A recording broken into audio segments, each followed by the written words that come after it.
Assalamualaikum warahmatullahi wabarakatuh. Perkenalkan, nama saya Ahmad Ferry Setiawan. Pada kali ini saya akan menjelaskan tentang tugas yang diberikan ibu dosen guna memenuhi tugas ujian tengah semester. Yang pertama itu, apa sih perbedaan e-bisnis dan e-commerce? Dalam pengertiannya, e-bisnis sendiri itu adalah mengacu pada melakukan semua jenis kegiatan bisnis melalui internet. Jadi, segala jenis kegiatan bisnis itu bisa diakses dengan internet tanpa harus bertemu langsung atau kontak fisik ke lainnya. Sedangkan e-commerce sendiri pengertiannya itu adalah mengacu pada melakukan aktivitas komersial secara online. Atau bisa dibilang e-commerce ini adalah bagian dari e-bisnis. Perbedaan yang pertama, e-bisnis itu adalah semua aktivitas bisnis dilakukan melalui internet. Yang kedua, kegiatan e-bisnis dapat menunjang kegiatan yang terjadi di e-commerce. Yang ketiga, mencakup kegiatan manajemen keuangan. Jadi, e-bisnis ini adalah bagiannya itu keuangan bisa di-manage, mencakup uang pengeluaran, uang pemasukan, biaya produksi, dan lainnya.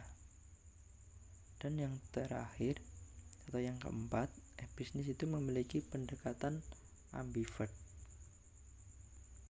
Hal ini karena kegiatan e-bisnis bisa mencakup proses bisnis internal maupun eksternal. Dan e-commerce yang pertama itu adalah kegiatan jual beli barang dan jasa melalui internet. Yang kedua, e-commerce sendiri merupakan komponen utama dalam e-bisnis. Yang ketiga, kegiatan e-commerce mencakup transaksi yang berhubungan dengan uang. Jadi e-commerce itu hanya mencakup transaksi yang berhubungan dengan uang. Seperti halnya pada kegiatan ini itu adalah finali antara perusahaan atau produsen ke konsumen. Dan yang terakhir, yang keempat, e-commerce memiliki pendekatan ekstrovert. Karena hal ini, e-commerce itu adalah bisa berhubungan langsung dengan produsen, supplier, pemasok, dan sebagainya. Adapun contoh dari e-bisnis dan e-commerce. Contoh dari e-bisnis itu adalah perusahaan yang memiliki sistem digital internal, baik itu perusahaan e-commerce maupun perusahaan jenis lainnya. Karena di dalam sistem e-bisnis itu terdapat sistem yang guna melakukan tentang lelang dan seperti halnya akses dokumen penting, terus pengembangan perangkat lunak, perangkat keras, dan sebagainya. Sedangkan contoh dari e-commerce di mana kita di negara kita yaitu Indonesia paling mudah ditemukan dari contoh e-commerce adalah kebanyakan itu marketplace seperti Tokopedia, Shopee, Lazada, Traveloka, dan sebagainya. Kemudian, apa sih kelebihan dan kekurangan e-commerce bagi perusahaan dan konsumen? Untuk kelebihannya sendiri, e-commerce itu yang pertama meningkatkan transaksi antar wilayah. Mungkin dulu kita bertransaksi itu hanya di sekitar kita ataupun hanya di sekitar daerah kita. Sedangkan adanya e-commerce ini kita bisa bertransaksi antar wilayah seperti halnya antar kabupaten, antar provinsi, bahkan antar negara. Dan kelebihan yang kedua adalah meningkatkan market expose. Dalam kegiatan jual beli, e-commerce itu bisa dilakukan dimanapun tanpa batasan wilayah. Secara tidak langsung, transaksi tersebut itu bisa meningkatkan exposure toko tersebut karena bisa dijangkau oleh semua ataupun banyak orang. Yang ketiga, tidak membutuhkan toko fisik. Di sini kita sebagai pengusaha itu bisa mengurangi pengeluaran biaya guna menyewa toko, karena dengan adanya e-commerce ini kita bisa membuat toko tanpa memiliki toko yang secara fisik, dan ini hanya bisa diakses di internet. Yang keempat itu bisa menjadi dropshipper. Di sini selain menguntungkan pemilik bisnis, e-commerce bisa menguntungkan bagi konsumen. Salah satunya dengan menjadi dropshipper dari produk e-commerce yang laku. Bisa dikatakan e-commerce ini bisa membuka peluang pekerjaan baru atau sampingan bagi konsumen. Yang terakhir, yang kelima, kelebihan dari e-commerce itu adalah pengelolaan usaha yang lebih mudah, dimana di sini tidak usah memikirkan pengiriman gimana, karena pada e-commerce ini perusahaan e-commerce itu menyediakan layanan pengiriman sendiri. Itu ada banyak metode pembayaran yang bisa dilakukan, jadi memudahkan konsumen untuk membeli barang. Kemudian untuk kekurangan dari e-commerce, yang pertama itu adalah masalah keamanan. Di sini masalah keamanan itu rawan sekali bagi konsumen, karena penjual itu yang tidak bertanggung jawab, yang bisa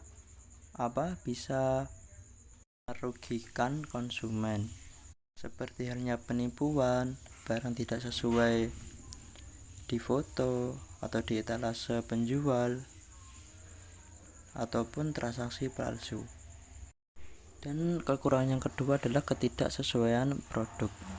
Nah, dalam hal ini tuh yang sangat mungkin banyak dialami konsumen akan transaksinya di platform e-commerce, karena produk itu tidak sesuai gambar yang di etalase penjual. Mungkin untuk menghindari dari kekurangan ini, konsumen lebih pandai memilih toko yang ratingnya lebih tinggi guna meminimalisir kerugian ataupun ketidaksesuaian produk.